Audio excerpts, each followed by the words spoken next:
Churachanpur district की AC Tarukta Congress Mapangal Kalhannaba Watanakre Manipur Pradesh Congress Committee MPCC की Working President ओइबा मंगा बाइफाई की मयुमदा Churachanpur District Congress Committee की ओइबा मिफम पांगथोक्तुना Churachanpur District लैरिबा SLMB Constituency Tarukta Congress की मपांगन हेना kalhannaba amadi thabak thoram sing mapung phana pangthoknaba watanakre ngarang pangthokhiba mifam aduda AICC की Secretary su ओइबा Manipur Incharge Christopher Tilak MPCC की Working President मंगा बाइफाई MPCC की Minority Department की Chairman Zakir Hussain Jungkhaibam BCC Leader Singh Amadi DCC Churachanpur की President Singh su saruk yaki hairi Plane की landing gear da Lotlaga Yaorakhiba Nupa Macha ama Delhi Airport ta fare haukiba nomaizing numit ke ayu pung 13 rom tabada Abgalgi Carbon Airport tagi Delhi ki Indira Gandhi International Airport tamna parakhiba Kam Air Flight RQ 4401 की landing gear da Lotlaga Yaorakhiba chahi 13 khakta ngairiba Afghan Nupa Macha ama airport security na farba matung CISF ta sinarakre farba angang adu wahang pahong chathabada mahakna plane adu Kabul Airport ta leiringaida airport ki restricted area aduda lot na jangsil laklaga flight adugi landing gear gi sarukta lotlaga yaurakhibani landing gear aduda tongnaba honabada khudongtiba thokani haiba mahak karimata khangde haina phungdokki adubu plane aduna Delhi ki international airport ta tarba matung flight asigi manakta angang adu leplaga leirambadagi airport security na fakhibani faraba angang adu amuk hana Kabul da halankre hairi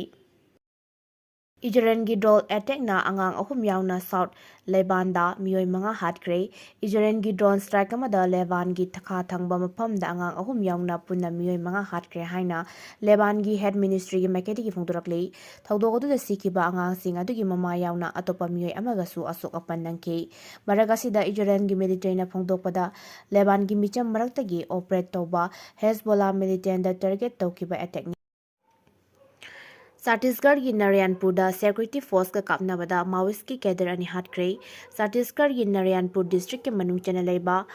Abu Smart area da security force singa nongmai kapnabagi thodok amada lona tringkraba CPI Maoist की cadre अनि हाटक्रे हाइना police की पाव amana phongdorakle Chhattisgarh की कोनो रायपुरदगी खातंग बरोमदा kilometre 100 रोम चलगा लेबा मफम अदु महाराष्ट्र की ताइनाबा अमसु ओइरिबनी Naryanpur district ta Maoist Singh लेरे हाइबगी intelligence की पाव फंगबदगी security force Singh थिबोगुमगी थबक जतकी ngarang ayu anganbada Maoist singa leiriba umangi mafam sing adudagi nongmai kapthoraktuna security force singi maikaidagi kuthanuda nongmai kapada Maoist anigi asiba haksang phangki makoidagi AK47 rifle ama pokhaiba yaba polam kya amasu nungtigi sinaba polam kya amasu phangki hairi asiba cadre sing adugi masak maming khangdokpa ngamdri loinana security force ki maikaidagi asok apan amata laite haina police ki pawduna makhatana phangdorakli Social media na maram oiduna hogalakliba ningol nupi oibisingda thogalingdaba thodok kya thoktanaba awareness program pangtokre hogalakliba ningol nupi oibi kya bu social media na maram oiduna thoganingdaba thodok kaya thoktanaba awareness program ama maira paibi apunba loop mapal Bisnupur district anti drug campaign Bisnupur district amade all Manipur voluntary association akusamna duna sinduna thongda ngarang pangtokre thoramoduda Mapal Bisnupur district ki and Thambal Laima Apunba Lob Ningthokong advisor Dr. T.S. Narendro Protection Committee Ningthokong Women Wing ki President R.K. Tombisana Anti-Drug Campaign Bisnupur district ki Co-Convener I. Newton Amadi Mapal Bisnupur district ki General Secretary R.K. Sachina Athoiba Mitunglen oina sarugyaki Thoram madu da akhang ahai kya na haurakliba ningol sing nupi oibi sing na mobile amadi social media lana sijinnabadagi awaba kya nangliba crime kya thokliba se thingnaba wakhan tasi haiba wafam kya gi maramda wakhanake apunba loop ningthokongge advisor Dr. T.S. Norendro na phongdokhibada kunai ama chakhotpada kunai kanbada nupi singi thodang sawi chahi 3 khuntakpa matamda maitai nupi singna maitai kunai kalakhi haiba se ningsingduna hauji hingbada Lucy Lalagwa Maitei Kunai Asida Igi Pal Ngakpa Haibasi Nupi Sing Khaktada Ngakpa Ngamgani Haike ADC gi co-convener I Newton na phongdokhibada